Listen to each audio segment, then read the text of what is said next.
wisdom. And this is Rico and Pearlo's House of NHL Takes Frolic with Larry again on a Saturday night. This is supposed to be Saturday night hockey right It was today. Well, the Heineken Cup final. now. Oh, yeah. Canada smacked the U.S. Love it. Okay. 8-1 final. 8-1 final in a finals game. Last year, U.S. beat Canada, so not a big hockey event, but still was nice to see. I saw a little bit of the game. I didn't see any. I don't know. I don't watch TV in the summer at all. Well, not anything sports related, anyways. I'm more of a YouTube and Netflix and stuff like that. There's Jordan with Go Sens Go, right on time. Jordan, yeah. All right. Well, title is expansion, and there is talk of was it Hamilton? Or no, sorry, Hamilton. Got Hamilton on the brain because we were talking about it before. Houston, I don't know why they brought up what was the other Texas town? Austin. Austin, Texas. Yeah. Why would you do that? I don't know. That doesn't make sense. Maybe it does. Maybe geographically, if you went to Austin, they figure they get, because how far is that away from Houston? I got maps open right now. So Austin's close to San Antonio. Houston, yeah, Austin's a little bit closer to San Antonio, but Houston's bigger, so Houston would make more sense. It's almost the same size as Dallas, a little bit smaller. Yeah, it's on the other side too. So Houston, Atlanta, I'm sure they're going to keep on trying in Arizona, but they'll have to make sure there's an arena deal there before they do anything. But I think those are the three. Or those are the ones that they'll be looking at, or at least Houston for sure. That'll be almost positive. That'll be the first one.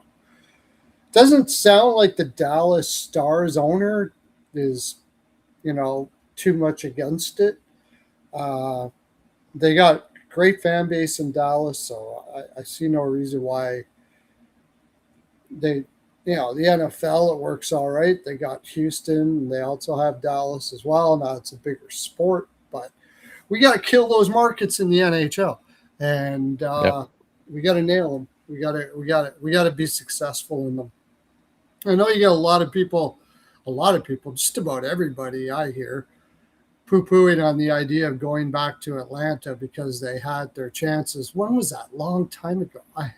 The fact that they tried to make a go of it Atlanta Thrashers, I guess, but that was a big ownership problem. And I think they got to, if they do it again, you got to make sure you get hockey people in there. At that time, those guys, they were just basically purchasing something didn't care if it relocated. They were going to make money off of it. And you just can't do that in those kind of markets at all. You got to be a hockey person. So I think they'll make a go of it in Atlanta. It's a tough market, though, because, you're literally starting from the ground up there. It's just not a hockey market at all. But those are the ones we got to get. You got to get those hockey markets.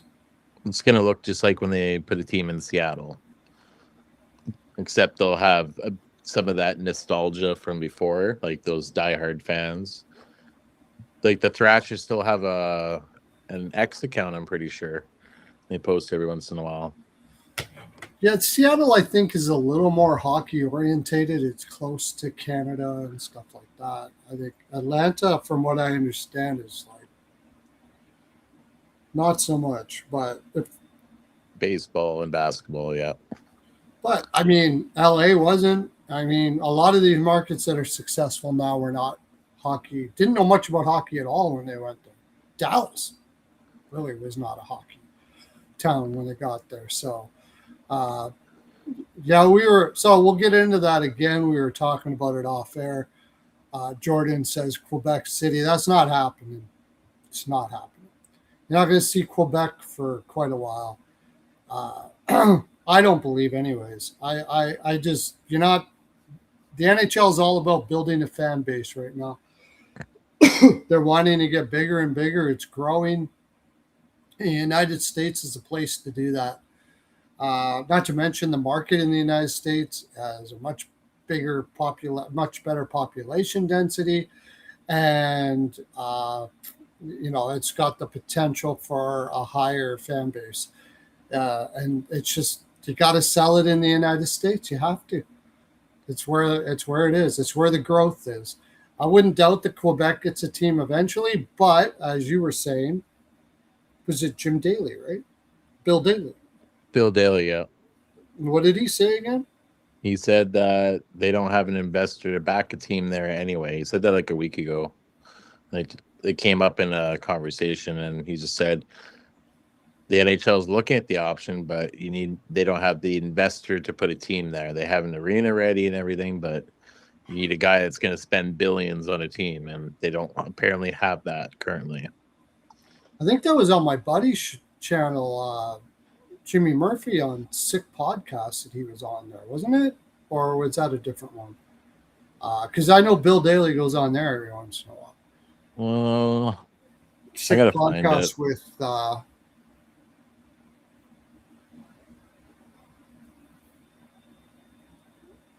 Jimmy Murphy and Pierre Maguire. I don't know why Pierre's name, I always forget it all the time.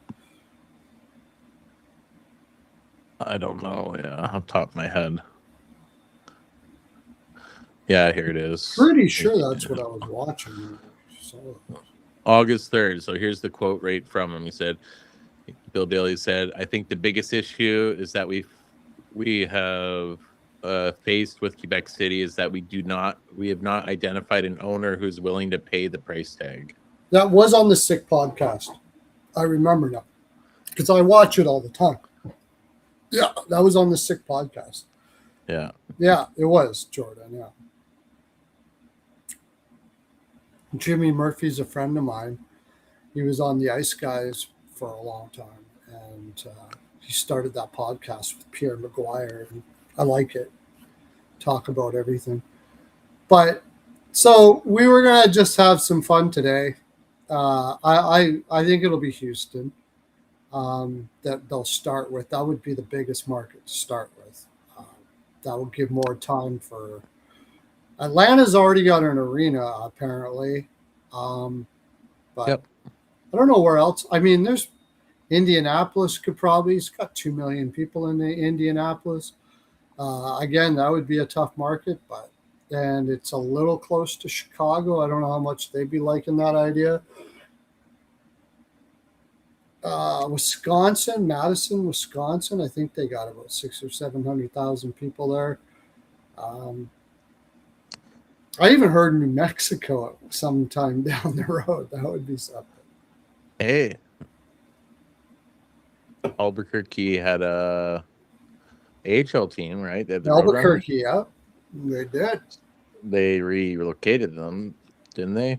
Yeah, I did. But you never know.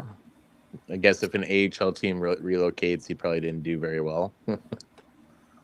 Yeah, but as it gets more popular, that's the whole thing. It's all about as the popularity rises, it'll be. Madison, Wisconsin would be a good choice too. Yeah, I can't remember how many people are there, but I like that city. When I drove from Canada to Indiana, that was one of my favorite cities on the drive, Madison, Wisconsin. It's a college town, good college town.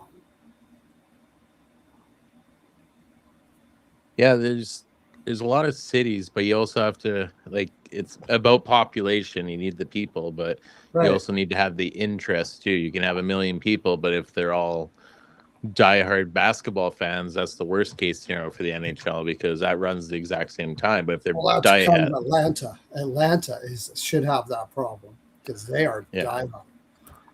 But if you have diehard baseball fans, you have an overlap where maybe you can get some of those guys. Madison, Wisconsin. Let's see.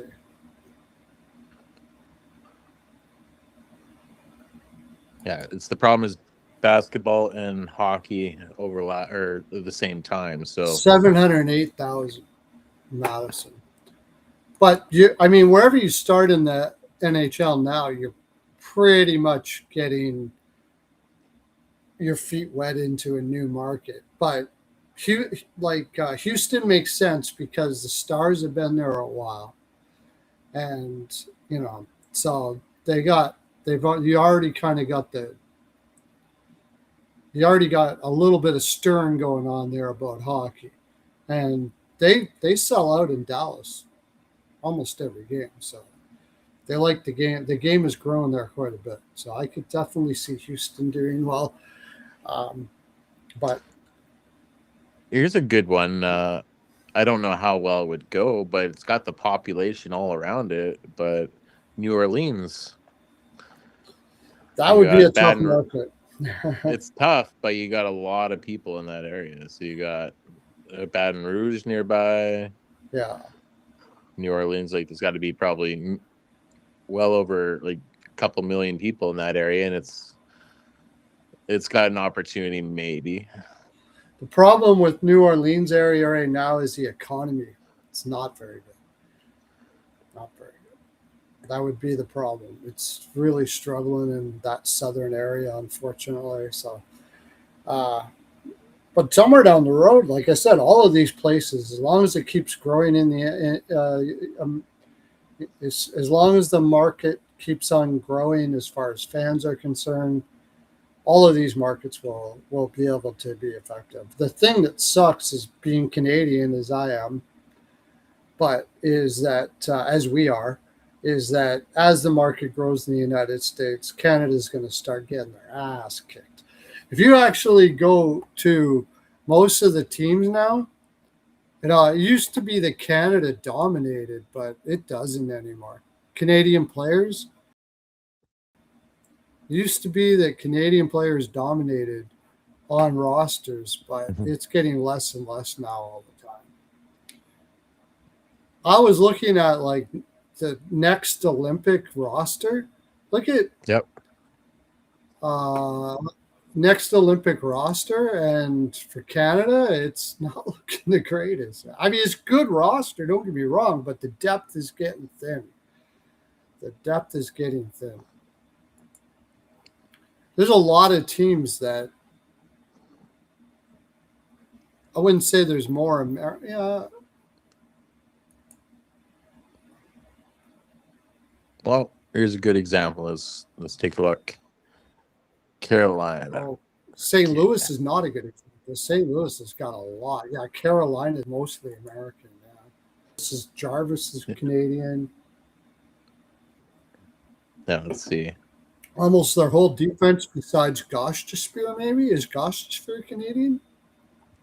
Actually, I think Gostisbehere is American too. Oh, I'm just like, what? I think Gostisbehere is American. Gostisbehere. I'm not sure, actually. It's a good question. I'll tell you in a second. I just want to look at I'm finding the roster. He is American, he's American, but he's also got Canadian as well. Where did he get his Canadian citizenship? Probably born in Canada. He's from Florida. He's from Florida. When did Gostisbehere play in Canada?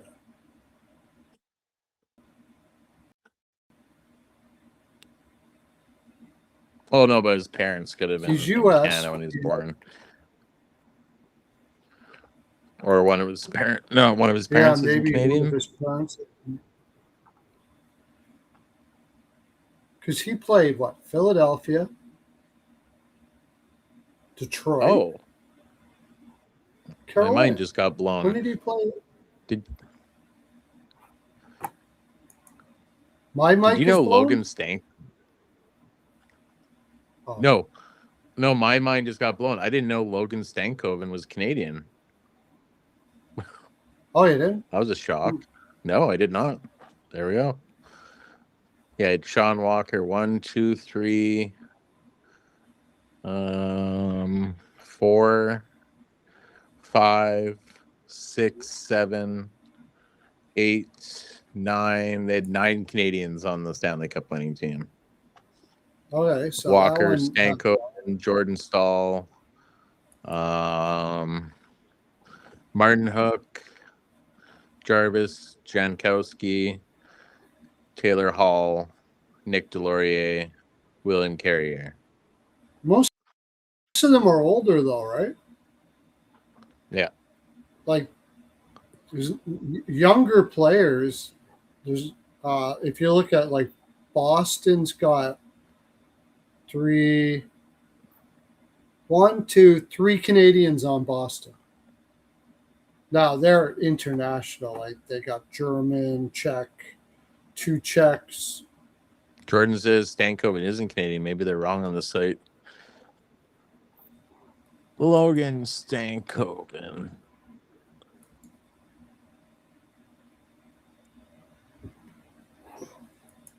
Oh, he was born in Canada. Slovak and ancestry and grandfather's side. He's born and raised in Kamloops, British Columbia, so he could play for either Canada or the Slovaks. Yeah. So let's see. Okay, let's say expansion is 2 years away, and I think that's probably it. Oh, Jordan was talking about Goth Spare. Okay. Yeah, expansion 2 years away, I think. Yeah. What would Carolina have to give up? The hard part about it is knowing every single one of their, looking through all their no movement clauses. Ehlers probably has an end. I think Carolina has a lot of players that don't have no movement clauses. So. Yeah, but if they have a partial, it doesn't matter. Because they have it's got to be a full no movement. Yeah, so they got 3, 4, 5. So that means Carolina is, unless they move Jacob Slavin, they'd have to go the 7 forwards and 3D. They have to. And 1 goalie. So does K'Andre Miller have one? K'Andre Miller. No. He has nothing this year, partial for the rest. 10 team, no trade. Chatfield.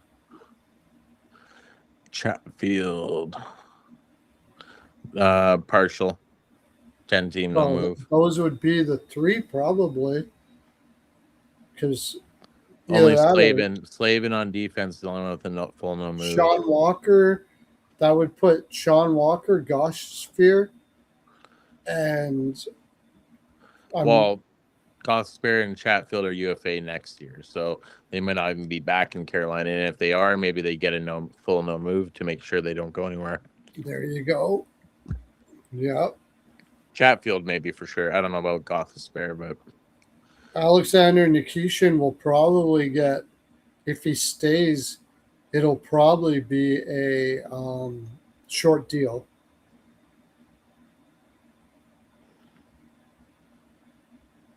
So they could put a no movement clause in there for him in order to not lose him.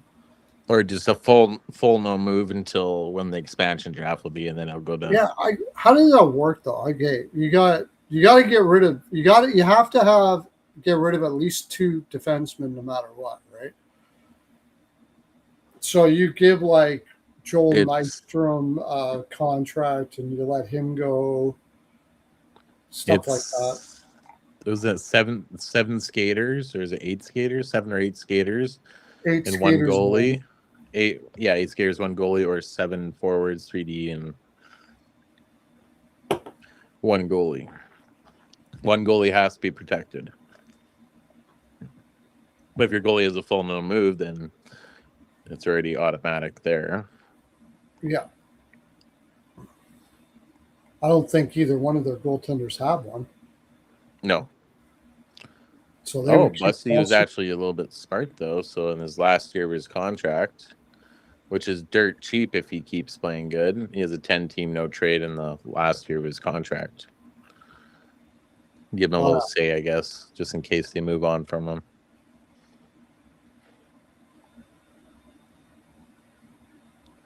But yeah,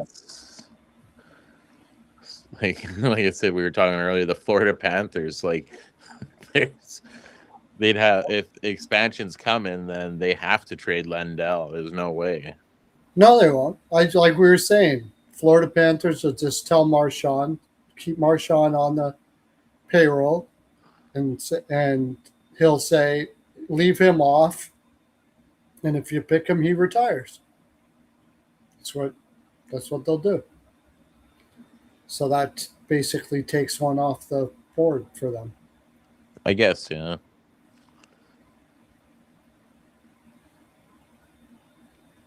Or if it's in 2 years, Alexander Barkov only has a partial no move. So then you'd have to protect him. They protect him, yeah. Protect him and whatever. You just leave Marchand and you sign one player to a league minimum deal or something like that. Like, there's lots of ways you can do it. They just have to have an NHL contract, right? So. Yep. Well, a certain amount of games played too. I don't know what that is. I don't think you can have a two-way contract. It has to be a one-way contract. Because there was a couple guys the last expansion draft got one-way contracts just so they could leave them unprotected. Yeah. And that's probably what they'll do. Yeah, it's like, I think if I remember right, I could be wrong. I think it's any goalie that played at least one game the season before, it can be picked up.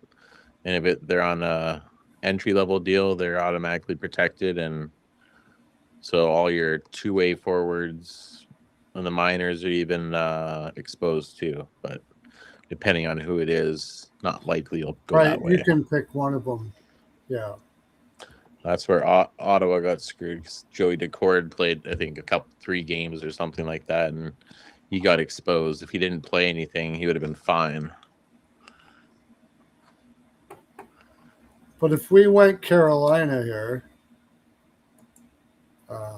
where the heck?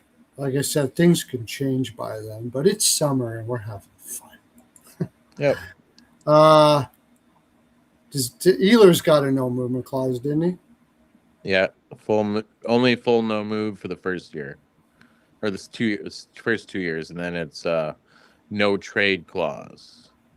Okay, no trade doesn't matter, so it depends on when they do it. But like the next 2 years, like this year and next year, it's a full no move. It's full no move this year, and then a no trade for the next 2 years, and then partial after that. Okay, so they'd have to protect him. Aho got a full no move, I think. Yeah. Montreal was the one that gave him that contract. William he had a contract since then. Okay, so he has a full no move. William Carey. Svechnikov, no. So there's 2 they got to protect. Hall does not. Yeah, but no, he does. He has a full no move. But remember, he has that. But he has to get a certain amount of points. So I don't know what that. Yeah. I don't know if that would account for a full. I guess you would have a full no move if you got that many points the year before. Yeah. You'd officially have a full no move. So if it's in 2 years, he's a UFA, so it won't really matter because it won't be next year. Yeah. Logan Stankoven, we already talked about. He doesn't. I don't think Jackson Blake has it. Nope. 2, 3, 4. Jordan Stahl will be retired by then, I imagine. Yeah. He'd be pretty 30, turning 40. Yeah. I think this will be his last season. Maybe one more. We'll see. I don't know. He's been doing really well. It's up to him. So, I mean, you're not leaving too many people out there, regardless. No. Yeah, it just depends. It's in 2 years, it's going to look completely different for most teams anyway. There's going to be so much, because you just look at how tight the cap is for every team. And if you have needs, you're going to have to trade assets. So you're probably going to take a shot at Kotkaniemi. Yeah. It's probably what they would do. We'll give you a first-round pick to take him off. Take him. Well, he won't have much left on his contract by then. He'll only have Another 2 years. it would be he'd have 2 more years, yeah. At 4.8. So I don't know. It'll be interesting to see what the rules are. Actually, no, I think you could probably get Joel Nystrom would probably be the guy I'd go with. Right D, hard to find, right D. Oh, if Bradley Nadeau will be in the lineup by then. Yeah, I was gonna say look in the minors because some of these guys might move up. Nadeau for And there's sure. guys that are not even signed too. Oh yeah, we didn't even look at that. Yeah, you go all the way down. There's what do we have? Guys, they just drafted. Yeah, it's gonna look it's gonna be so hard. It's gonna be way different, I'm sure, in 2 years for most teams. But it gives you the idea that, like, I mean, they're going to have more of a chance to move their lineups around. And keep it in mind, like it's like, why did a team do that? If they're because they're thinking ahead for this expansion draft. Like I said, the owners know when this expansion draft's probably already happening. Yeah, They have a pretty good idea. So there's going to be teams moving things around. We don't even know Connor McDavid. Will he even be? He'll be in on. Will he even be there anymore? As it stands, he would have a no movement clause, anyways. But no movement clause or not, like he'd still have full control. He does have a full no move, but he's gonna have a say regardless of what happens. It doesn't matter.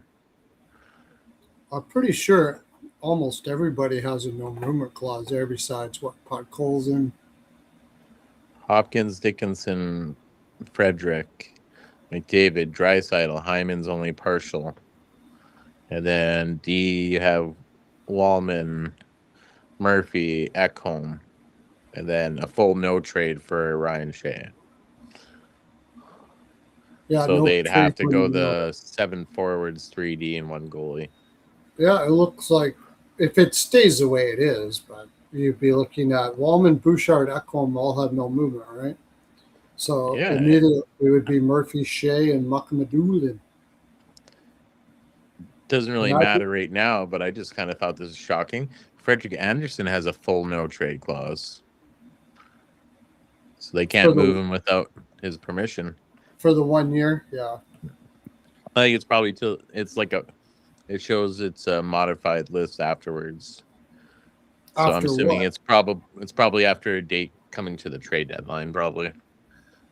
But as long as they start the year at the full no trade clause, then they have to be protected. Right. It's probably at the trade deadline, yeah. It's all right. You just leave Tristan Jarry off anyways. Actually, no, it'll be a UFA by then. Yep. Nobody's going to take Jarry in the expansion draft. No, you can waive Jarry. It's going to go down to the minors again. Off to the heck is the name of that? It's in LA. Terrible city, too. Awful city in LA.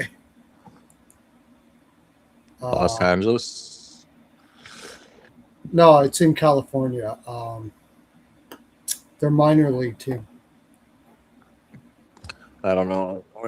It's pretty rough town. At least it's warm, but Bakersfield. Bakersfield, yeah. That's right. McDavid will be with Ottawa by then, yeah. I'll say keep dreaming on that one, but yeah, he's going to Toronto. Hate to say it. It's like the last thing you want to hear. I don't know. We'll see. That's That's what the whole talk was before, and he signed that 2-year deal, give him 2 more years. So if he wanted to go to Toronto, I said it. Sorry, go ahead. if he wanted to go to Toronto that bad, he could have just went right then. I had a theory that when he did that did that commercial for MSG with Wayne Gretzky, there was a clause in there that he had to be an Oiler through the whole contract. And that would have been that was an international commercial. So the question is, how long is that contract? Yeah. And I have a feeling it was to the end of this 2-year deal. Oh, let's see. David. MG.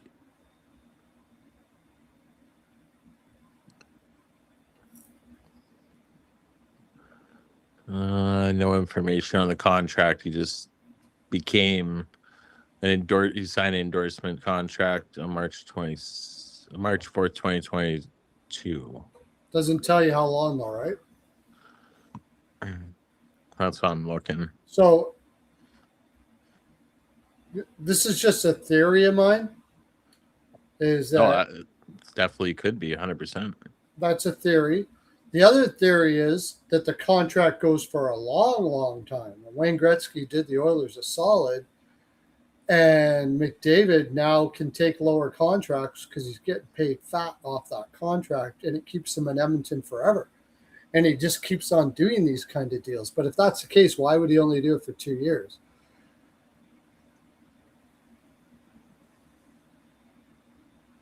Yeah, it's true. It definitely could. But if he really wanted to go to Toronto, he could have dropped that and easily picked something else up too. No, I'm sure that was fat, man. He's making big on there. You can't leave that on the table. Well, it's got to be reported. So let's see how much. Let's see, it's probably on Forbes.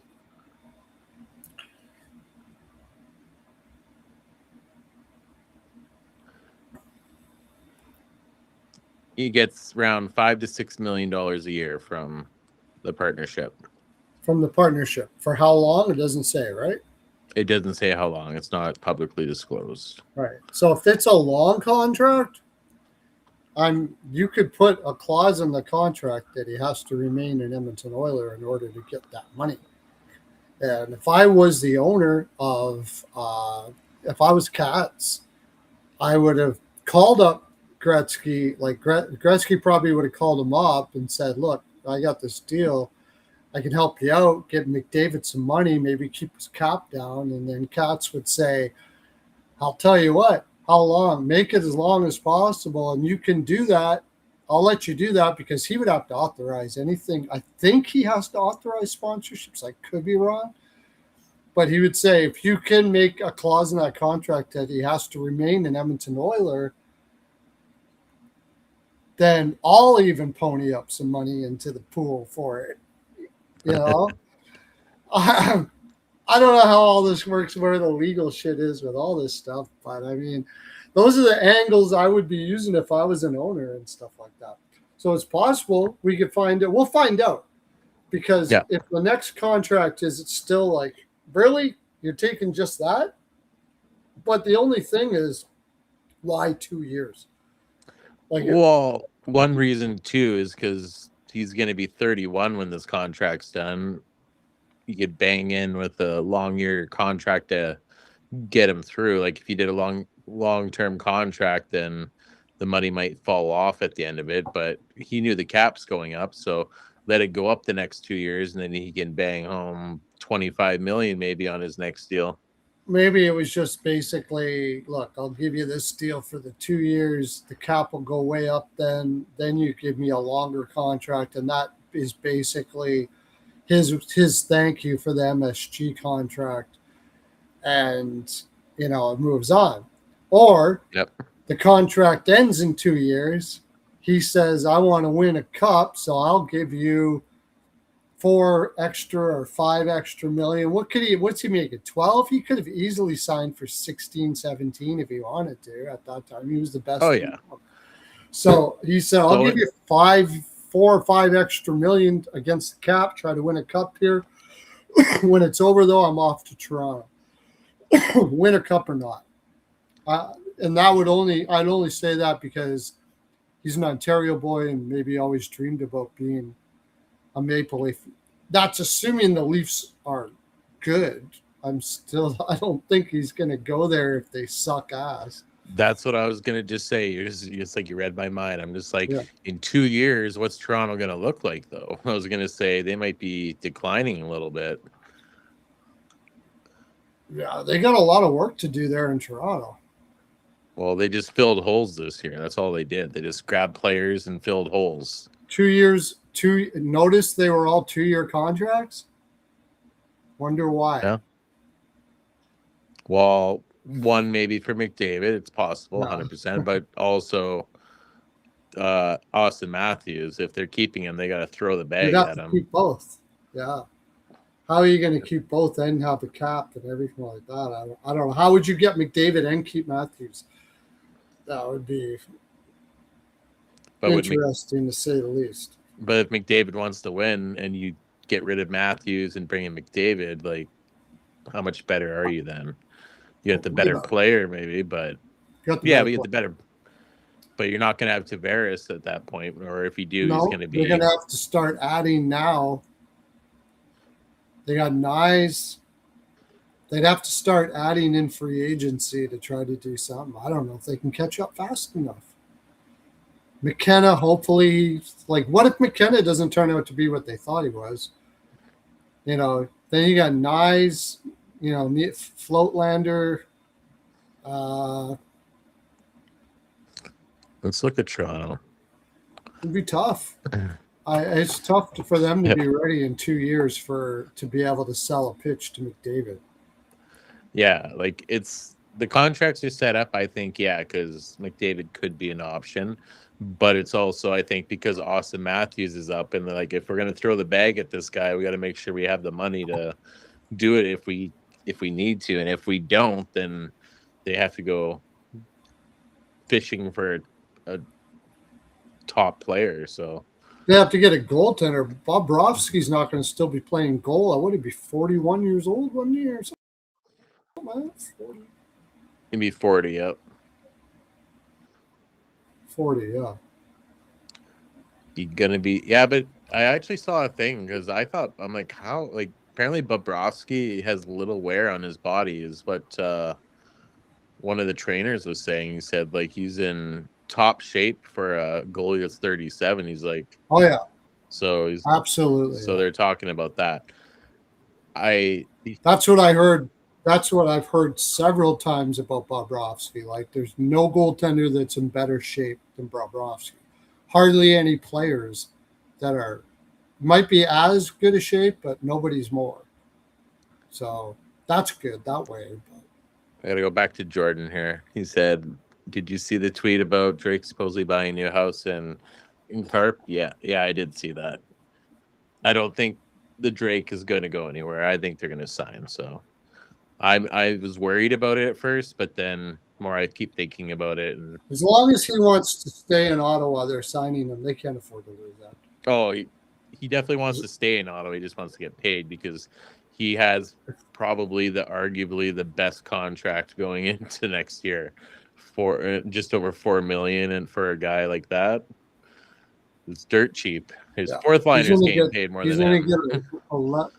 He's going to get 11 or 12 or something like that, probably. Yeah, I was looking around a long term, maybe around 10.5 is what I thought.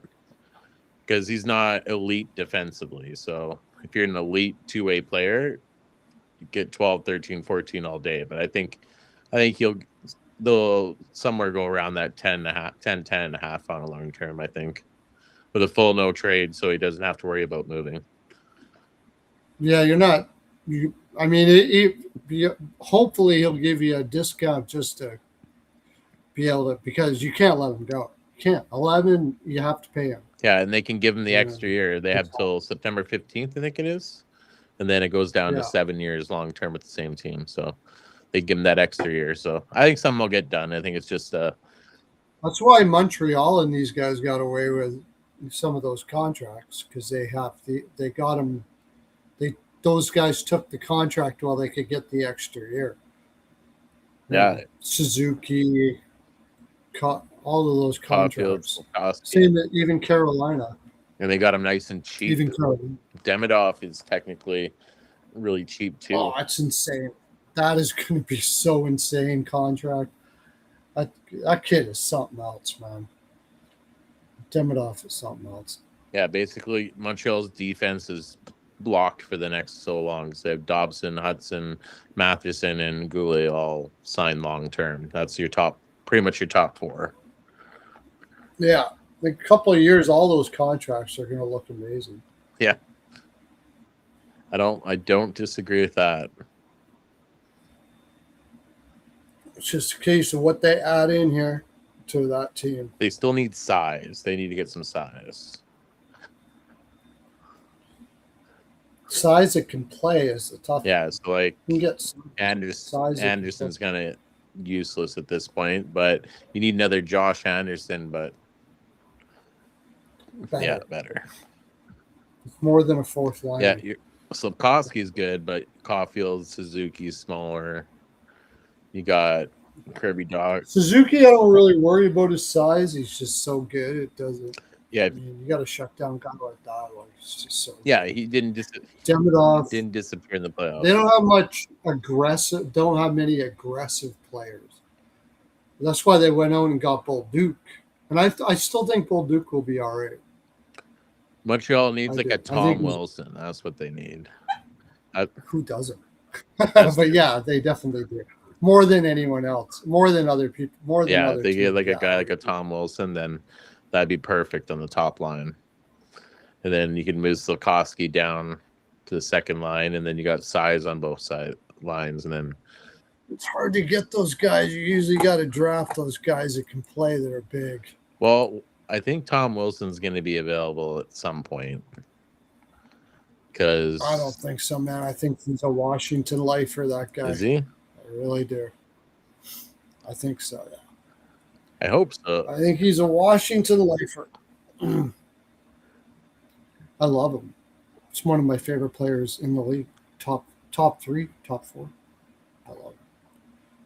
Yeah, we'll have to see. Do you think Washington's going to fall off at some point, though? Because they got all these new guys signed. They're going to get old. They're going to get old, yeah. That's where I'm like, Kyrou signing and Tuck signing. I'm like, you're signing long term, but you have to win now. They don't care about tomorrow. Yeah. You have to win now, because if you don't, then this team's going to be. Did Tuck get a full no movement too? Well, probably. Let's see.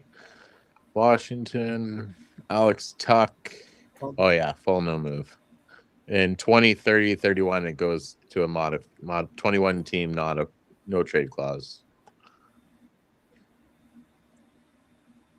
So yeah, it's going to be. See, Wilson's got 4 more years. He's going to be 37 at the end of that, and he'll probably sign like some sweet contract. Jenner's only 3. Yeah, they're going to be an old team. That 3rd or 4th year could be rough for them. Ryan Leonard's on his last year in Washington. He's gonna have a big year, 100%. He's gonna cash in, so he's gonna have a huge year. You put him on the left side, yeah. It's a solid team right now. Oh yeah, it's definitely improved. That's why I'm like, there's no chance. And they're so good at drafting too. So I don't know, like, how many times have we said Washington, oh, watch out, and then they just keep on going? Ovechkin will be gone. Protas is still young. If Ovechkin has a good year, he'll be here next year. He's going to go for 1,000. He has to get 30 goals this year. If he can somehow net 30 goals this year, he's signing another year to go for 1,000, 100%. Because how many goals away is he? He's like 60-something? Goals away from. Jenner only has a moderate. Jenner's a 15-team no trade. Oh, 71. So he has to do So 30. you can Yeah, trade if he does 30 somewhere something. along the line. Oh, yeah. Yeah, I think Jenner just got his, because he's 33, he just wanted to get as much term as he could, and Washington probably gave him the 4 years. I bet you more teams are offering him 2 or 3. Washington's like, fuck yeah, we'll give you the fourth year. But you give us a limited no trade clause so we can move you. Solid I for a couple of years. I mean, Tuck's only 30. It's not that bad. He's not going to be a problem for another 5 years, 6 years, probably. So he'll start declining in a couple of years, but it's not going to fall off dramatically. Like, he's just not going to be their top line player probably in 3-4 years. And the second line player in 3 years, 10.5 will be a second line player, anyways. Yep. So yeah, the only thing, Dubois still, if he stays healthy, that guy can't stay healthy. He's always getting injured all the time. He can't stay healthy, but damn, like they gotten the most out of him out of any team he's been on. So yeah. So whatever they put in their Kool-Aid, it works. Damn, like didn't he have his like best season in Washington? It must have been. What did he do that? Not this year, but I mean like the year before. Yeah, 66 points. Yeah, it was his best season. This year he was just hurt like crazy. Oh, he played all the games last 2 years. So he was fully healthy with LA and then fully healthy with Capitals. So he just got hurt this time. He's actually not been injured that much. He's played 1, 2, 3, 4 seasons at full 82. He's got 1 at 81. He's got 1 at 70 with Columbus, and then 1 at 73 with the Jets. So he hasn't been injured that much overall, like more than you'd want, but relatively, that's not terrible. Last year was the only thing about Washington is that it's the speed factor. They don't have much speed on this team. Ovi's slow. Strome is not very fast. Tuck isn't the fastest skater in the world. I don't think Protus is a good skater. Dubois not. Wilson is. Leonard is. Jenner's not. Kyrer is. It's like there's a couple of slower guys on here for sure. Anthony Beauvillier is probably on his way out, I would think. Yeah. Yeah, they're not going to re-sign him unless it's going to be for a fourth line role and cheap money like what he just. I think he'll get more money on the open market because I think he'll get traded this year probably. Yeah, I don't think he'll re-sign there. You can see the writing on the wall. Like, you're not getting top 6 minutes, so if you want to try and be a top 6 player, you're gonna have to go to like Columbus or something like that and see if you can get in. Even at top 3, yeah. Top 9 now. Probably get. I wanted Boo Jenner so bad. Why did he have to go there? Vincent Desjardins was a nice pickup. He had such a good year last year in San Jose, went under the radar. And I like Timothy Liljegren too. I've always liked Timothy Liljegren. He's got great underlining stats, and I thought it was a great pickup. Considering they don't have Carlson, Fairharvey is underrated. Matt Waugh, Jacob Chikrin, different kind of Fairby, yep. And then they have what do they have coming up? Pierre Sikora, yeah, he'll be probably an NHLer in a couple of years. I forgot Rasmus Sandin was injured. He should be back too. So we got a lot of. I mean, that's a strong lineup, man. And they still got Andrew Cristall ready to go soon. That Lyndon Lakovich, I heard, is really good too, or looks like he should be pretty good. Where is he from? didn't put up huge numbers in Moose Jaw last year. Looks like he was injured too. But I mean, they're so good at drafting.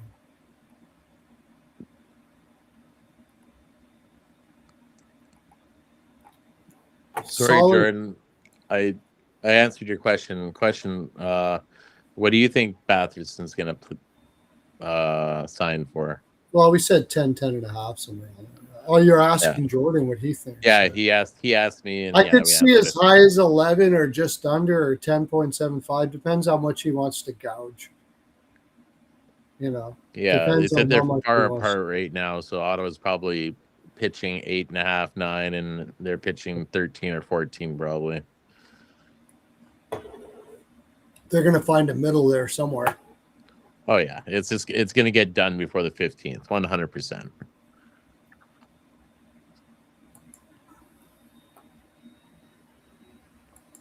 You can't lose the Drake. When I saw Drake at first, I thought they were talking about the artist Drake. I was like, oh, Batherson. Yeah, why would he be saying that? Well, it's just his nickname. He's the Drake. Yeah. Yeah, no, I just didn't click in my head, Batherson. Well, Somehow he lived in the town I live in now, or one of his family members, or was born there or something. Fort Wayne, Indiana. Well, I don't know he's a big when he went golfer. there. He's a big golfer, and if he's a big golfer, I'm assuming his dad probably is a big golfer. I'm not 100% sure. But it says Fort Wayne, Indiana in his bio. I think he was born in Fort Wayne, and then he went to Germany, and then came back to something like that. Yeah, he went overseas. He learned, him and. But he was born in Fort Wayne, right? Yeah, but he's Canadian though. His family's from Nova Scotia. He's probably I wonder what Drake Batherson's dad did. I never actually know. I'm guessing he's going to be a golfer. That's my guess.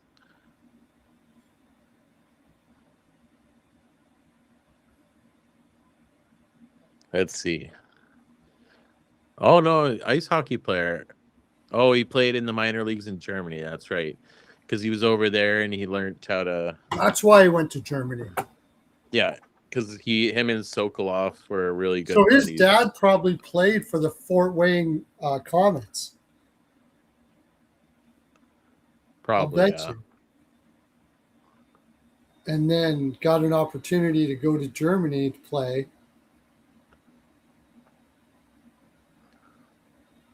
So his dad I bet he played for the Fort Wayne Comets.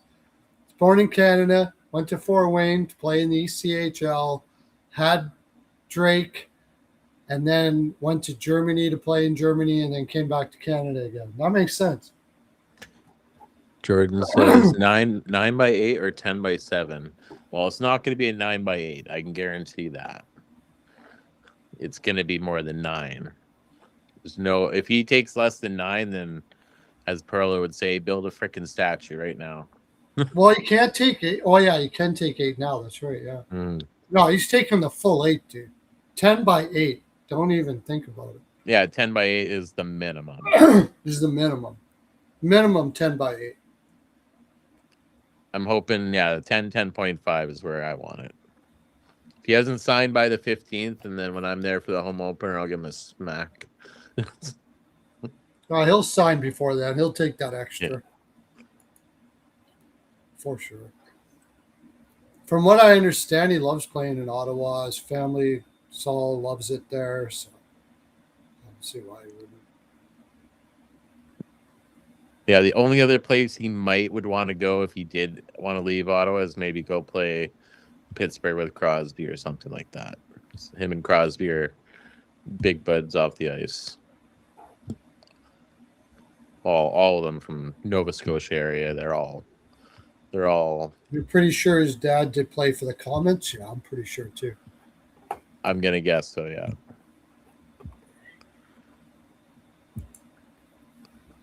I was wondering why they would have been in Fort Wayne, but that makes sense if his dad was a hockey player. Yeah. I was thinking Fort Wayne. I'm thinking golf right away. I wasn't even thinking hockey at first. But then, yeah, I should have remembered that that's Jake Batherson was overseas for like 3-4 years. And I should have remembered that because when Tim Stützle got drafted, he could speak German with him a little bit. And Stützle was kind of shocked. Norm Batherson? Yeah. Yeah, he played for the Fort Wayne Comets 97 to 98. Yep. So Batherson would have been young. Yep. There's some trivia. That was fun the other night, that trivia. I love that. Oh, yeah, it was fun. That was tough. Some of them were tough. Like, most of them, I wasn't looking up anything. I'm just, like, trying to go off my, like, the Darren Helm one. It just came out of nowhere.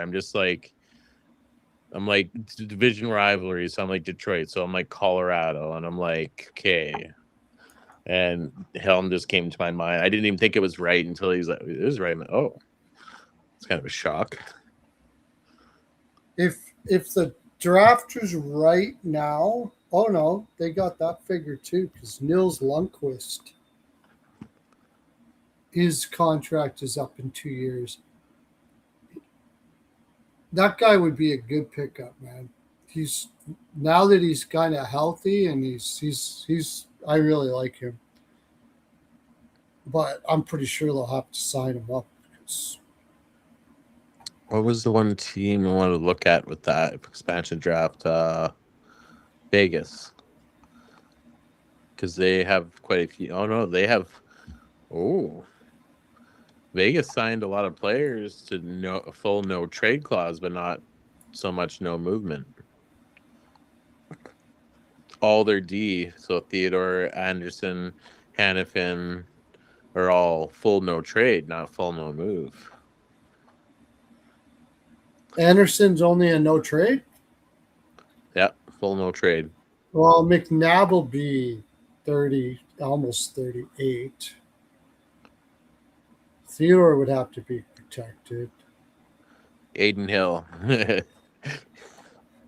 Yeah. If they still have him, yeah, he would definitely be left off for sure. But you could get some pretty, like, if it stays the way it is right now, you could get Witherspoon, Lauzon, but Witherspoon, he's got to get signed next year. And Lauzon, he's $4 million for 6 years. That'd be a nice contract to pick up. Oh, Jordan's got a question for us. The Koivunen deal. Did you like it? Yeah.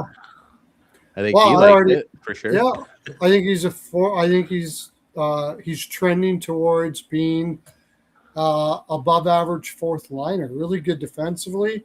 $4 million.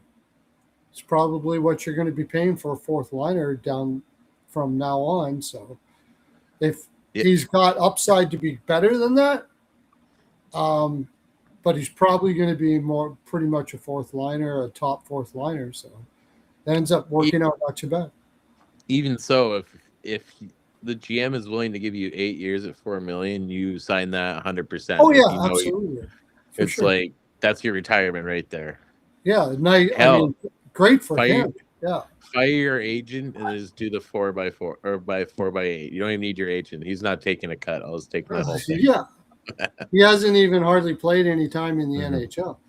But this is the advantage of being an analytics-based team. You can find data that shows projection that's greater than the eye test. Analytics is like so important. It's not the only thing, but it's very important. I think from what I see they've got deeper analytics than I have. I wish I had everything that they had. That'd be freaking awesome. But I mean, he looks like he's trending towards at least a fourth liner, and at $4 million for the next 8 years from now, that if he is a fourth liner and he's 23 now, $4 million is not going to be anything hardly. It's going to be like, league min. Yeah, it's going to be league min. Yeah. Imagine if league min went over $4 million and was still on that contract, he'd be would they have to they'd have to bump his contract up automatically then. It's like league minimum saying 32 is 4 million. You'd have, or 4.5 million, you'd have to bump it up automatically. You can't, even though you signed a contract.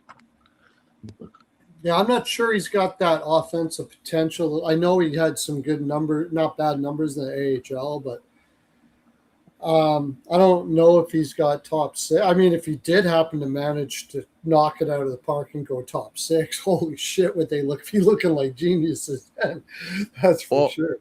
But even if he's a third liner, I mean, great pickup. I don't think you'll see him as a top six, but his asset, he could become a player that can move up and down the lineup. So it's like if you need him to play top six for a couple games, you could maybe do that. I mean, last year in the only data I have, which is a pretty small sample size, is just the 42 games against lower competition. He was really good defensively, and I think he did well on the PK when he was put on there too. So again, even if he's that kind of player, that he should earn his contract at least. I got to subscribe to this JFresh. I got to do it. I got to do that because I love those cards. Yeah, if you get them in context, they're really, they're fun to play around with and go back and forth on and try to explain why things are the way they are.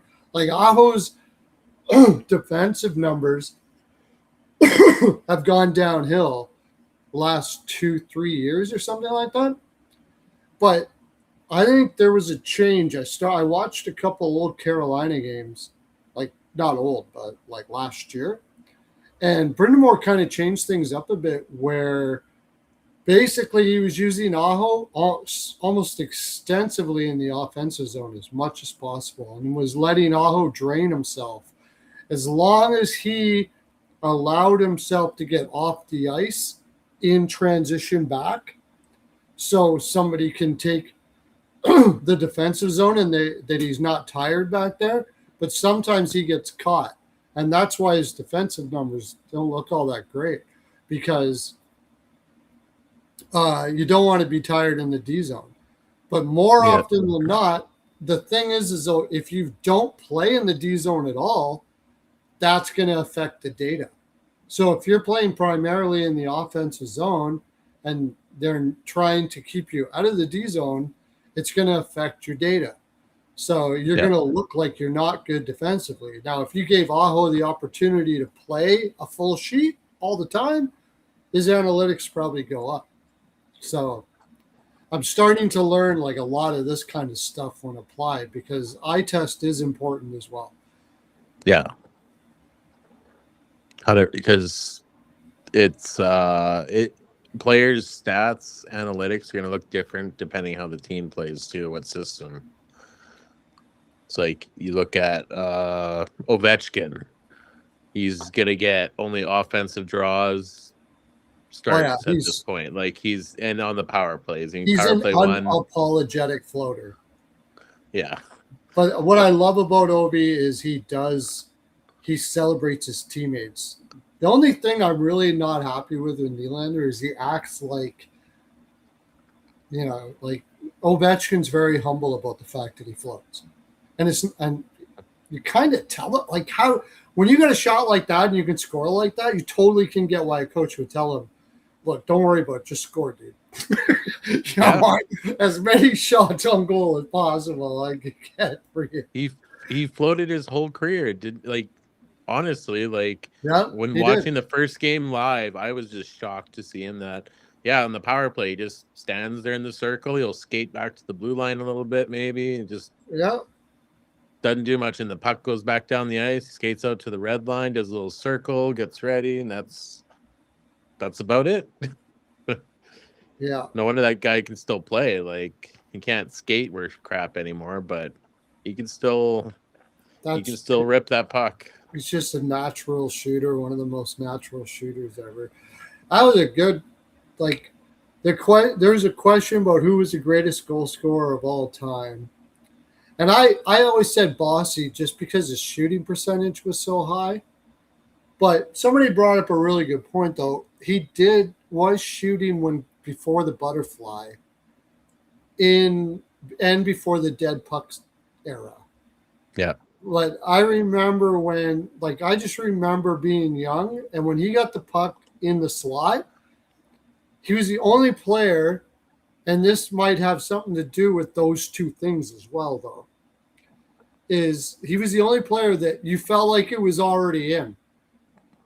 Like as soon as he got it in the slot, in the spot, your shoulders went down and said, "Okay, that's a goal." Like, he was the only player I ever remember that I felt like it was a goal before it even went in. Like every time he got it, was like, oh, that's a goal for sure. So that's why I said that. But somebody brought up when I was on Twitter, somebody brought up a really good point that he wasn't in the dead puck era, and it was before the butterfly era, which are two much easier. That was a much easier era to score.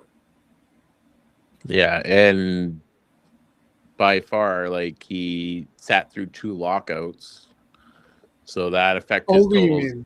Obi, 2 lockouts. I'm talking about Bossy, though. I'm talking about. Oh, yeah. Bossy. But comparing to like Ovechkin. So now I got to go back to Obi when I think about it, because he was in a much tougher era to score. 100%. But the only thing is, Mike Bossy was very good defensively too. He played both ends of the puck, so both ends of the ice really well. So, I mean, player-wise, I would probably look at Bossy. How would he translate now into this game, which was harder to score? And he got injured, right? So he doesn't have the longevity of Ovechkin. But for the most part, they're just all great. I don't really like to get too caught up in it, but it is kind of fun to talk about. 100%. My favorite's always the goalies arguing who's the better goalie, because that argument goes on. Dominic Hasek. Me too. That's what I say. But that's the only one that to me is like there's no real argument. Dominic Hasek was the greatest. I wish there was an argument. I think so, Hasek too, but my God, you just put that Twitter out, because Dominic Hasek was the greatest goalie ever, and you'll have 100,000 views and comments and everybody arguing that one. I mean, I think you got to be a Montreal fan or, a Jersey fan and have a real heart for those guys. And I get that, I get that. Sometimes the heart gets in the way, but Dominic, I never saw a guy stop pucks like that. Man, he was insane. That run in Buffalo was the greatest goaltending exhibition I've ever seen. When they made the finals that year, there was never any goaltender that I ever saw that did that ever. Like even Timmy Thomas, when he went with Boston, that might have been the second. That was insane too. Thomas when he won that cup, that was insane. Patrick Waugh when his rookie year, that was freaking nuts. That's the one I would say would be similar to it, because Patrick Waugh pretty much single-handedly won that Stanley Cup for Montreal. You guys get 1-2 goals and we've won the game, because I'm going to stop them all. It was like insane. And when he had a bad game, he'd bounce back with like basically a shutout every time. And then you got guys like that. I mean, if you were to put Lundqvist on New Jersey or something like that, I mean, he brought some Rangers teams. He brought those Rangers teams to the final. They had no business being there, too. He was incredible. Roberto Luongo just never really had a team, except for that Vancouver team. But I mean, he was incredible. I don't know. At least he got his name on the cup, though, so I'm happy for him. Before the butterfly era, guy that doesn't get talked about a lot that I think could have been, if he would have been on just an average team even, was Rogie Vachon for the LA Kings. Poor bugger had to play on some just absolute shit teams. But that guy was an incredible goaltender. It was so sad to watch. Just get pummeled every freaking game. I don't know. That's the reason why I'm kind of on the player side, like with the Larkin shit that's going on and the no trade clauses, because that is not fair that a dude has to sit there in that fucking shitty organization like that for as long as he did. If he would have played on, like I said, just even an average team, he might have been able to take a team to a cup. Yeah, I agree with that. I didn't watch much hockey, obviously, back then, but Yeah, definitely a name that most people have heard. So, yeah. If you ever get any chance to, like, it's hard to watch. I don't know how you find some of those old, like, 80s, early 80s, stuff like that. But if you can find anything where it shows, again, you're seeing it. It seems like you're watching something different, though, because it's a different goal. It's a terrible style of goaltending. Yeah, same as like Grant Fuhrer. He was amazing because he went in between the two. He became more butterfly when he got to St. Louis, but when he was in Edmonton, yeah, he learned the butterfly. He was one of those few like in betweeners. yeah, it's the butterfly changed the game for the goalies, and then to the point where they had to reduce the equipment because they're like, we Yeah. need more scoring now because goalies just got 10 times better. Oh yeah, You know, for sure. Like you know, Arthur 6 games they'd Sturbe never. back in the day looked like he was some sort of padded up robot. For fuck's sakes, for San Jose. The one that pisses me off still today is J.S. Jaguar. I was just gonna say that. I was just gonna Freaking say Jaguar, it pissed me off because just that tie strap with his shoulder pad or his chest protector never tied that up. So the minute he went down, his shoulder pads would go as high as his ears or even higher. You couldn't beat him over the shoulder because it was just literally padding. And playing hockey and that, we'd always do the Jaguar and you just go down, you put your arms next to your body and just become a wall. Patrick That's how Waugh you stop used it. it too. Patrick Waugh did it too. He used every advantage he could, but Jaguar was like probably the most obvious back in that. Yeah, then finally when an age caught up to him, he just went to crap. But he got his cup though. Well, And they he was also good in when the they series. changed the equipment, he wasn't so good anymore too, and Yeah. and also like you got Pronger and Niedermeyer on the ice for 40 minutes a night. Fuck, Yeah. that was incredible, man. And then Boschman was still a really damn good defenseman. And then after that, nobody cared. Jackman, I think it was, and a bunch of other guys. Rico was saying that Jackman said that, like, he didn't even he'd break a sweat some games. They had him in the lineup, but he hardly went on the ice at all. Maybe to kill a penalty or something like that. Oh yeah, Jason Spetz actually just sat down with somebody and talked about that just this week, I think it was, and he was talking about how just like there's just no room out there. You go out there and you got Paulson, Niedermeyer, and Yeah. Moen out there, and then you got Niedermeyer and Pronger. Those are the 5 guys on the ice against Spezza, Heatley, Alfredsson. They were still able to score, but like they said, it's just like a dogfight to try to even get something to the net. Oh yeah. If they didn't trade for Pronger, they don't win that series. 100%. No, for sure. For sure. Pronger won them that series. I still say toss up between Chris Pronger and Nicholas Lidstrom is the best goaltender of the generation past 2000. Yeah. Oh, Lidstrom, I still think Lidstrom was just good at everything. Just Pronger had that mean streak. No, you if pissed Pronger could have played longer, it would have been. You put Pronger in Detroit, they win just as many cups. Let's put it that way. Like if you switch Lidstrom for Pronger, when Edmonton made the finals that year, that was all Pronger, man. Fucking all Pronger against Carolina. That was insane. I got to watch that live. I'd never seen a defenseman not need another defenseman. He Yeah. didn't need a defense partner. He could take the whole ice, man. He just dominated. Nicholas Lidstrom was fantastic as a player, but honestly, I'm not sure, man. I think he Lidstrom had a lot of protection there. I'm not sure he dominated like Pronger did. I really don't, and it's hard for me to say that because he's amazing. Like Lidstrom never made a mistake with the stick. I don't think ever. No, I live in Chris Pronger's hometown.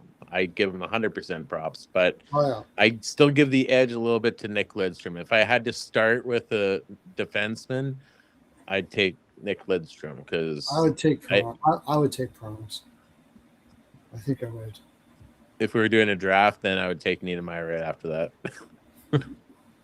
Yeah. I mean, Lidstrom, Chelios. I was pretty even, but Chelios was old by then, but still. But that what was the Russian good? If he didn't get in that accident, man, he was insane. He paralyzed. Fair F. He was incredible too. Or are you? He got paralyzed from the neck down. Got in a car accident. Fuck, I can't remember.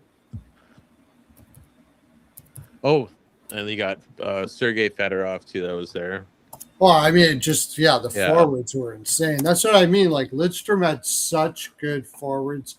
Zetterberg, Fedorov, Datsuk. Like their forwards could play. Almost all their forwards could play well defensively, and just.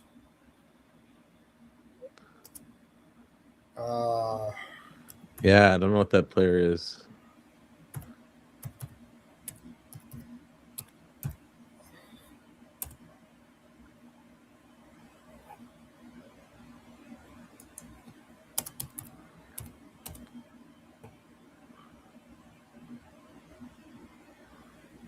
Konstantinov. Oh, yes. Okay. Vladimir Konstantinov. Yeah. That's true.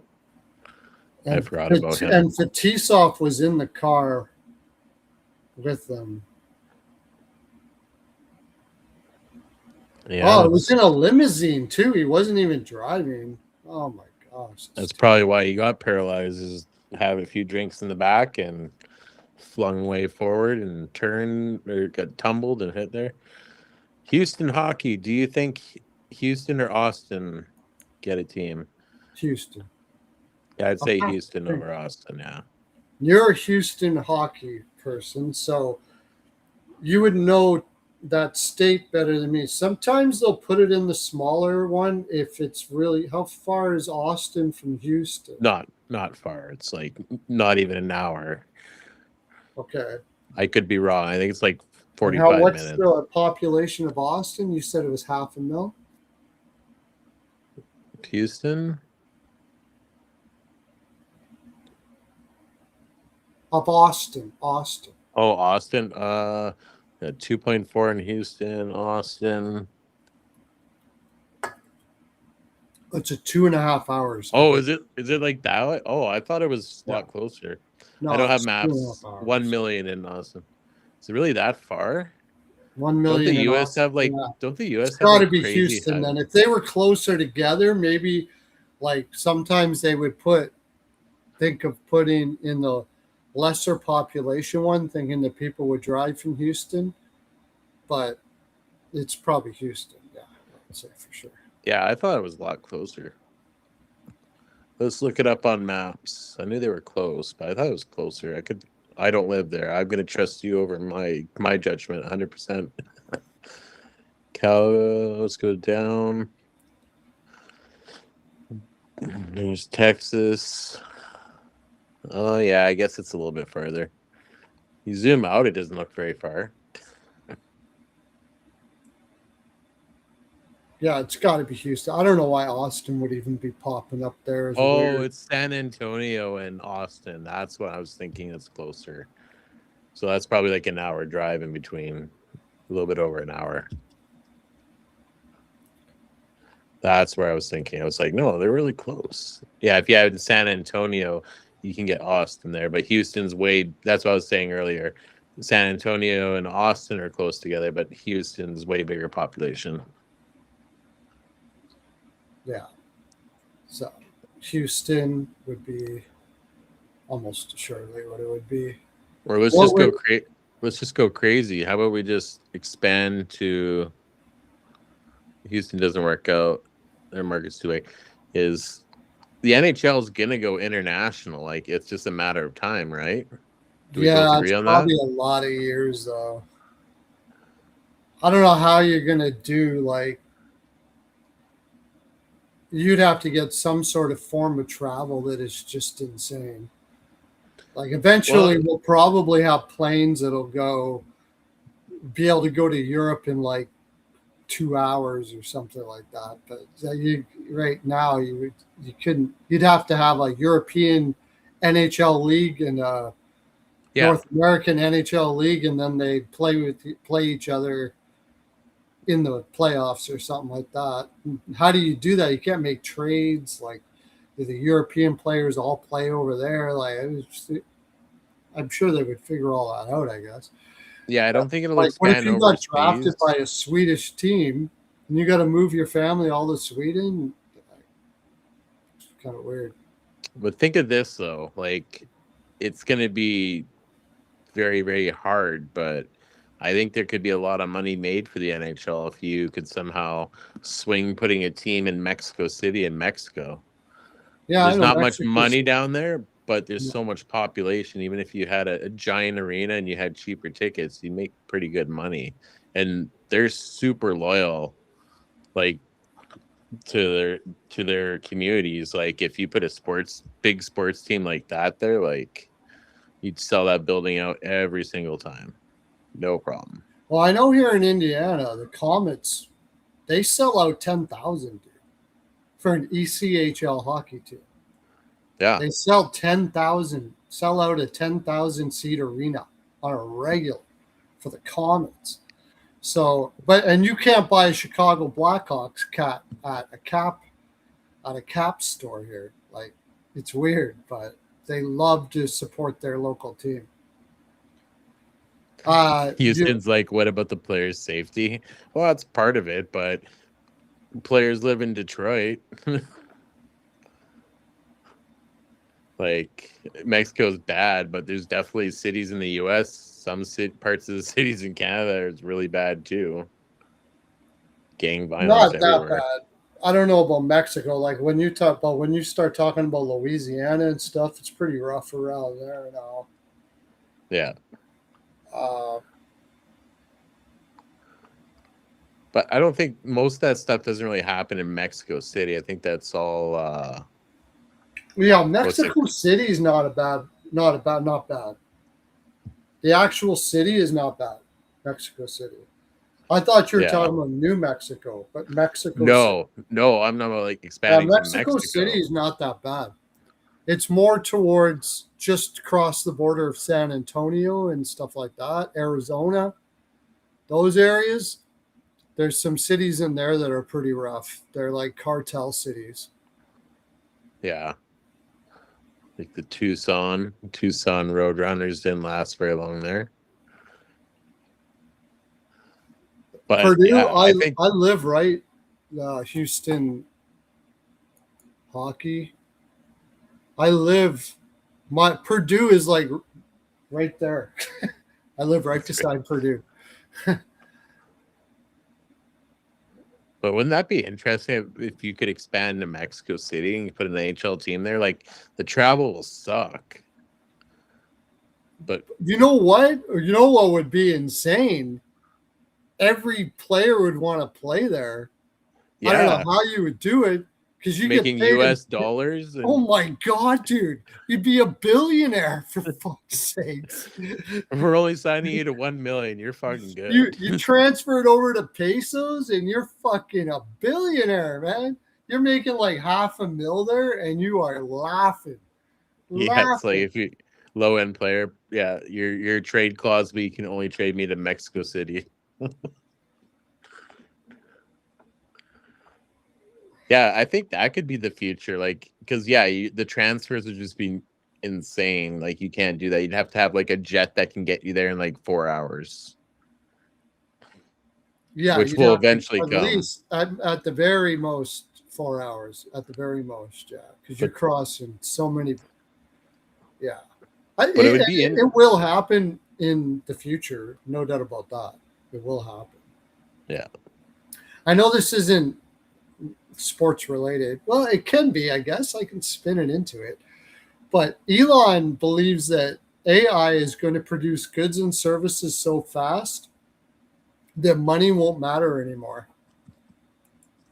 We're going to live in a no money society, he says, within the next 20 to 30 years. Now, of course, he has a tendency to be a little bit ambitious, but he said AI is going to produce goods and services so much that there'll be so much extra, they'll be able to produce it faster than we need it.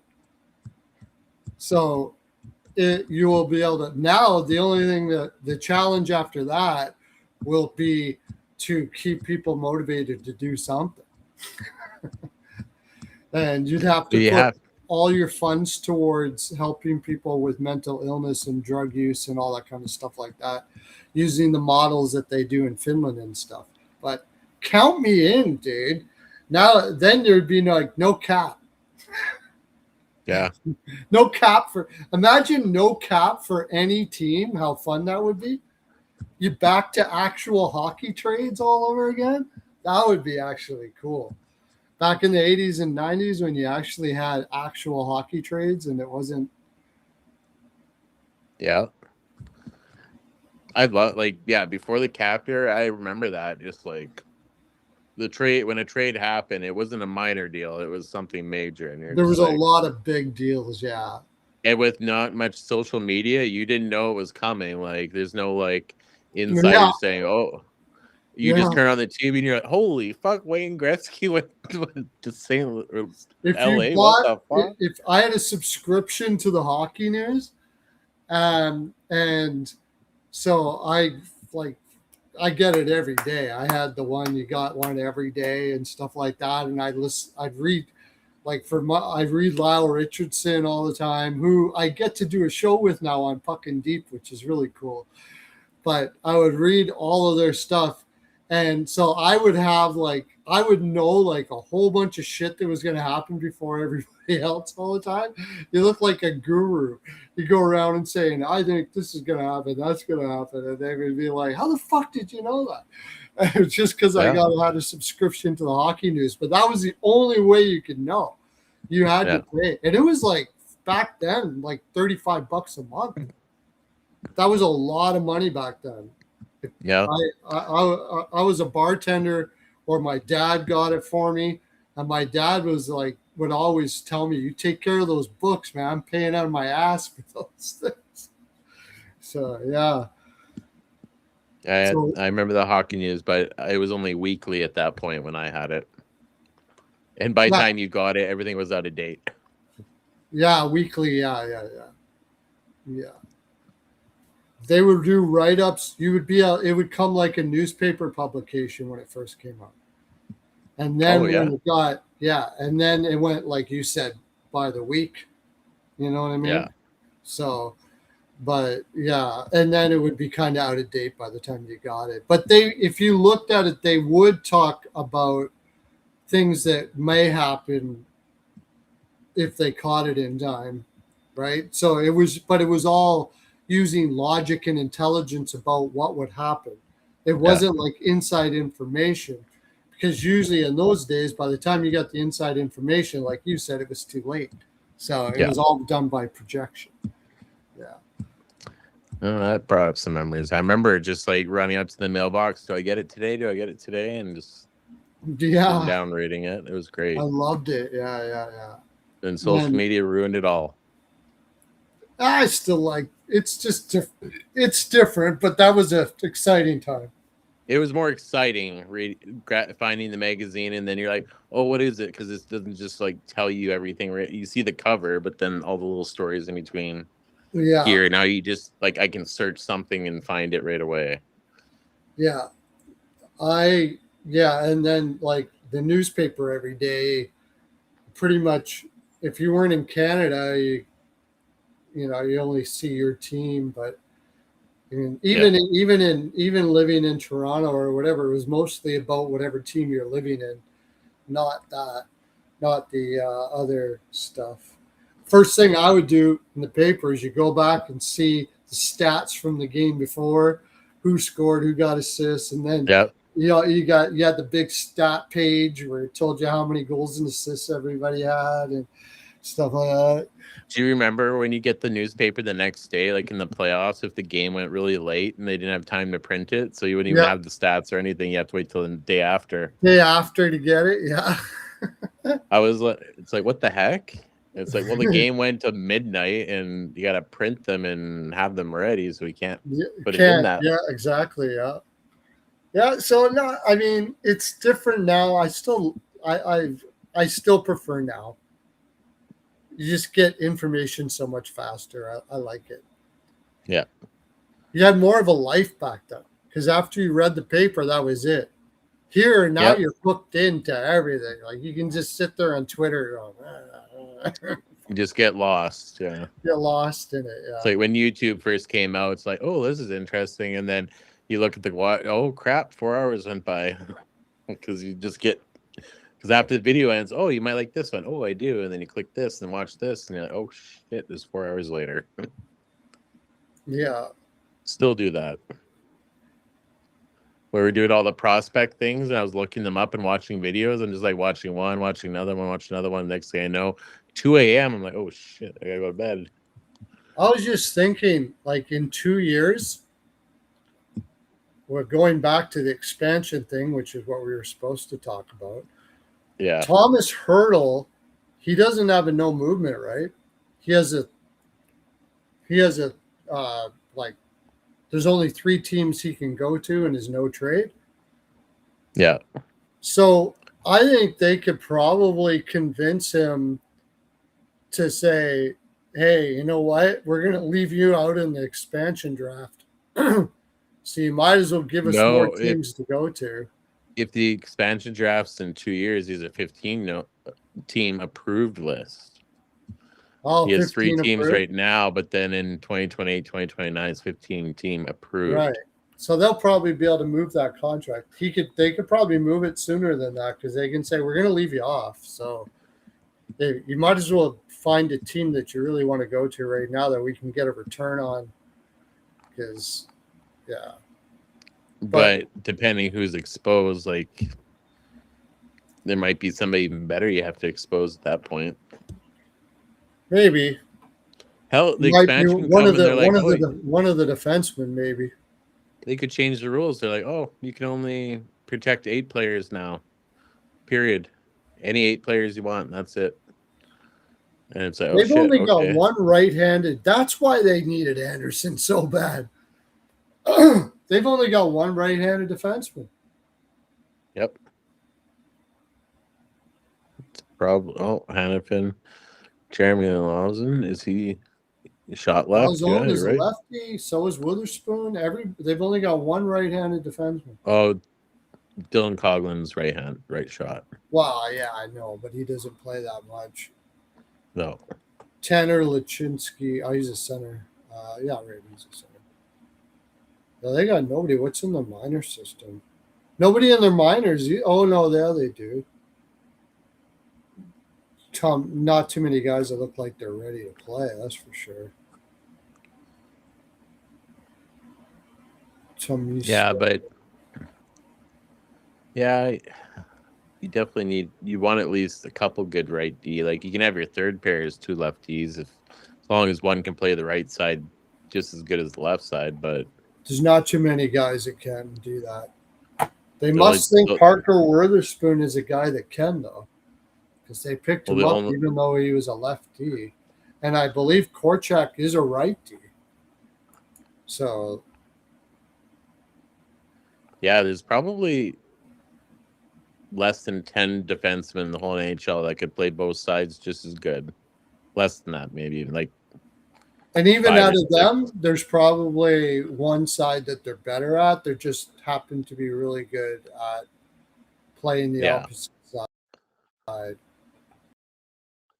Yeah, Like there's the not first too one that comes many. in mind is like Jacob Chikrin. He can play both sides, but he's more of a offensive side defenseman. So He's an a offensive guy, two-way and the reason defenseman. why he can play both, they don't mind him playing both sides, is he can get that shot off. It's such a weapon that, like, if you get that pass from you're on your opposite side on the left, you can one time it from the middle like that. It gives you more. It's great for guys with big shots to Yeah. do that. Trevor What? Van, like, and now Pittsburgh has four RDs, four righties. They traded for Caden Korchak because they got. I'm going to see what Declan Carlisle, like, he didn't really do that great in Tampa. That's not a guy, like, I was all over Witherspoon when they did that, and I kind of get Korchak, but Declan Carlisle, I'm not sure, man. I'm not sure about that. And they're deep, and Trevor Van Reem's like he's really good defensively, but playing top pair, I don't know. I that if this Pittsburgh team surprises me again, I'll be fucking like, really, come on now. Well, you counted them out, so you didn't take them seriously, and that's why they did so good. Crosby is fucking insane, dude. I think he's one of the greatest leaders of all time. Maybe, I don't know, maybe close to the greatest leader of all time. I'm trying to think. I've just never seen a guy be able to take a team. Like, the more I watch him and the more I hear about what he does off the ice and how he, like, it compels people to be, like, in such incredible condition just by the what he does, and I guess the way he talks to people, he's just so convincing of a person. And he just can't help but do everything. He doesn't even ask. He has a way of just making you want to be better. It's incredible. I say Crosby, Jordan. Eisenman was an incredible leader too. I loved him, but Yeah, I think Sidney Crosby is I'd go Crosby over there. Yeah, I was trying to maybe think it back. Messier. Messier was an Yeah, incredible leader Messier came to too. mind. That's a good question. Like, And Crosby said he learned everything he knows from Mario. So yeah, I don't know. Mario Lemieux was not really a hoorah type. He was a lead on the ice by example. Yeah, but yeah, I mean, Mario Lemieux commanded respect in a way that, just because he had that kind of aura about him. He was one of the few players that players on other teams called him sir. Yeah. Same as Joe Sakic. Joe Sakic, Yeah, I did. For those guys too. When I was in college, we had a communications course, and I had to do a big thing on Mario Lemieux. That's what I picked, and I learned a lot about him. Like, nobody could bitch or complain in that locker room. He's like, the trainer's got to put my skates on and tie them for me because I can't bend over. Yeah. If I get on the plane, I can't put my luggage in the overhead. And you're gonna sit there and complain that your leg hurts. It's like, no. Yeah. And it's like that's how I'd say he command the room. He's like, you're injured. It's like, I still say if Mario played in Gretzky's era, he would have broke his records. well, Mario didn't have the back issues. I think he'd He still didn't break play it. in that dead puck era where he's got three guys hanging all over him everywhere he goes. He was like, literally, some of those goals he scored, he was literally tackled by three people and he scored the fucking goal. It's crazy. Yeah. Here's a good thing. Like, I know it's two different eras, but this is somebody told me this one like a while back, and I was like shocked when I sat there and I thought about it, was how many highlights do you actually see of Wayne Gretzky? Like, I know TV is not as popular back like or the videos are kind of lost and all that. But when I go through greatest goals and greatest assists and that, Wayne Mhm. Gretzky's not on that list that much. Yeah. One of the You reasons why, because I was there and I watched it, I was in Edmonton at the time. One of the reasons why is with Gretzky, people got a little too used to how amazing he was. He was one of those players that kind of made the amazing feel normal. yeah, Like that was one of the reasons why you didn't see that. And you're right, he wasn't as much of a deep guy. He was an incredible passer. You're right, yeah. Like Mario would go through a couple players. yeah. Yeah, Mario would like have players hanging off him as he's going towards the net. You're not stopping him. If he wants to yeah. go to the front of the net, he's going to the net. Like, All I know is Wayne himself. I heard it out of his mouth when I was having a beer. I was having a beer with him because he used to go to the bar my dad used to go to. yeah. He didn't go there regular, wasn't like all the time, but it was like a little place where my dad had very wealthy clients. He was a landscaper, and it was like a hideaway bar that was bought by uh, a CFL player, and I starts with an F, and I can't remember now what. Anyways, it wasn't a big popular guy, and he made the bar for players to go where nobody knew you were there. It looked like a dive bar on the outside, but it was really nice on the inside. And Wayne would go there every once in a while, and nobody talked to him unless he started talking. Sometimes he'd go have like 3 beer, and then he'd go back to his limo or driver or whatever and take off. But sometimes he would talk, and when he got talking, he would say some of the greatest stuff. But one thing he did say is that he believed Mario was better than him.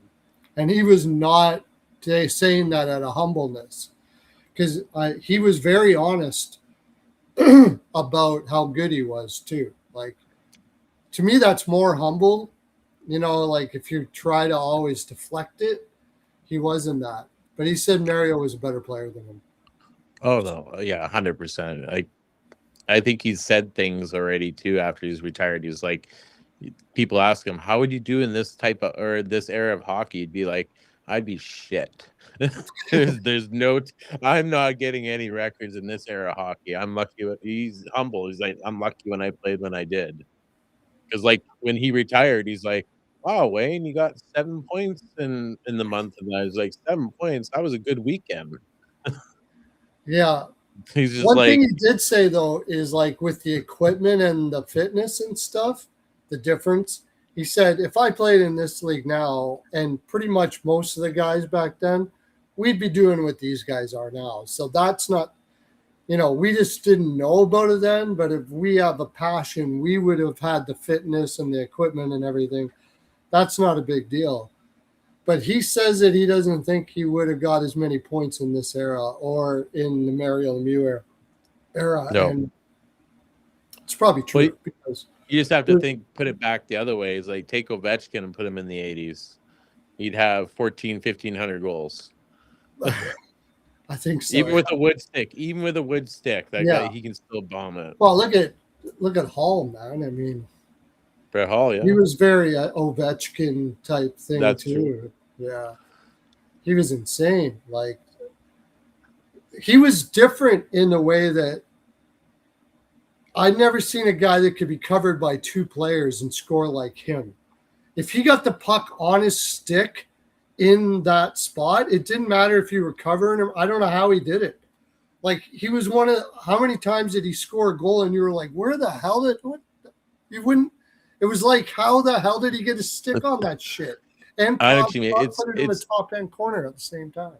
it's just like he's hanging out by the net, and then there's 2 guys on him, and then you see the player flick the puck in between the 2 players and him, and they're just all bunched together. The next thing, the puck's flinging off the sticking up in the top shelf. What the heck? Yeah. How did he shoot that? Yeah, you're just like that is insane. Yeah. Because back But then, that he was was a grab and floater hold. like Ovechkin for sure. He was It was grab and hold too. It's just not like you weren't standing next to him. You were manhandling him. You were Yeah, punching him and elbowing him and yeah, cross-checking him to the ice too. It's not yeah. he wasn't just standing there. No, yeah. He just found a way like crazy. Uh, Out of all the goal scorers I saw, I don't think I've ever seen a guy score as many goals covered. Like he was covered like that, like in that spot, in those spots around the front of the net. Like people would, he would, he, I can't remember, was it Oates or Janny or something like that? He said, "Why didn't you pass to me?" And he was like, "Because you were covered." And he goes, "When did that stop me from scoring?" Yeah. And from that time on, people would just like, you didn't think you were supposed to pass to him, but you'd have two guys on him, and people would pass to him, and he would score. And you're just like, how the fuck did you do that? It's crazy. Yeah. Or going back even for like Bobby Orr, it's just like he's a defenseman. He's not gonna. Yeah. No, he's gonna score 3 probably tonight. Yeah. He changed the game for sure. It's like defensemen aren't supposed to score. Well, he's My gonna dad score. said that nobody dominated the game for its era like Bobby Orr for sure. My dad said. He says he was the greatest of all time, but he said the reason why is there's never been a player be the best defensive and offensive player in the league. But you're talking about 6 teams, like whatever. But Which is true, but then again, you have best of the best. Like it's like an Olympic roster. It's not like an NHL roster. You're thinking of an Olympic roster. sort Basically, of, when you yeah. have 6 teams, you But have you the didn't best have of the as much best. of a pool either because mostly everybody was Canadian back then. Yeah, it was like, so I don't know.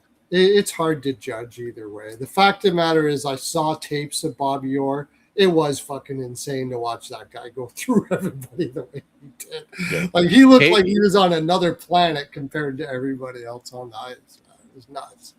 It's just like not even tapes. You just have to listen to Don Cherry. Every story has Bobby Orr in it somehow. Yeah.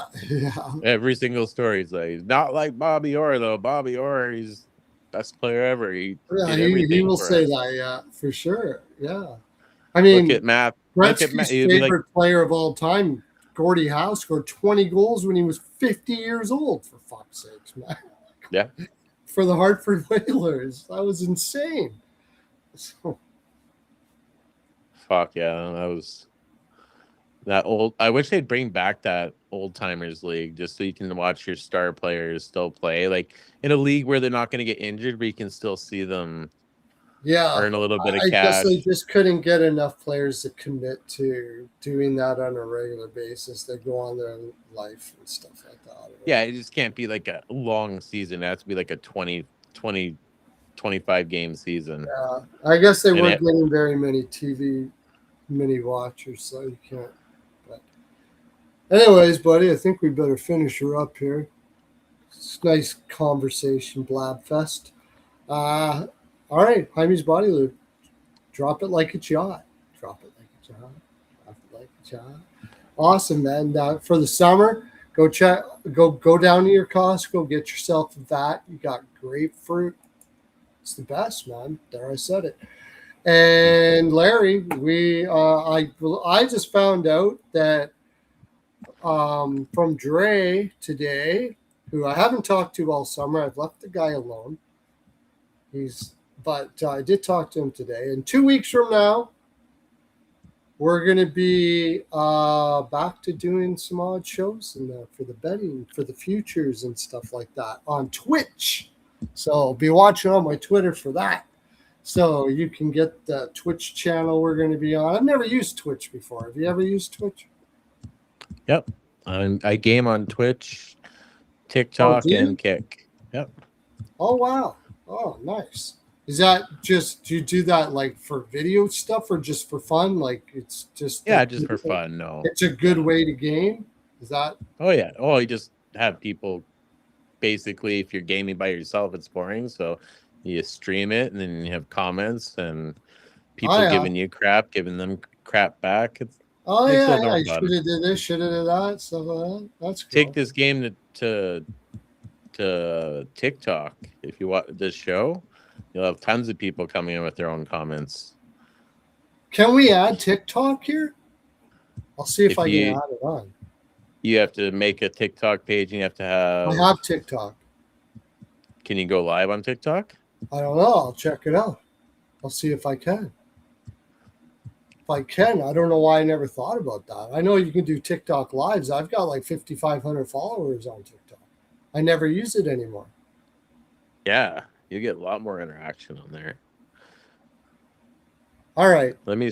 I never even Oh, followed Boring you. Bets. Thanks for coming on. See you in 2 weeks, Boring Bets. I haven't seen you in a while. Jordan, thank you. Houston Hockey, thanks for coming on, everybody. That's my full 42. We'll catch you next time.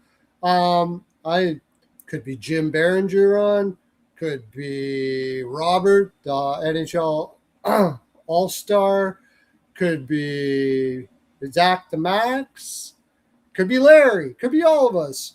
We don't know, but it will be on when I feel like at o'clock. Talk to you then. Okay, bye.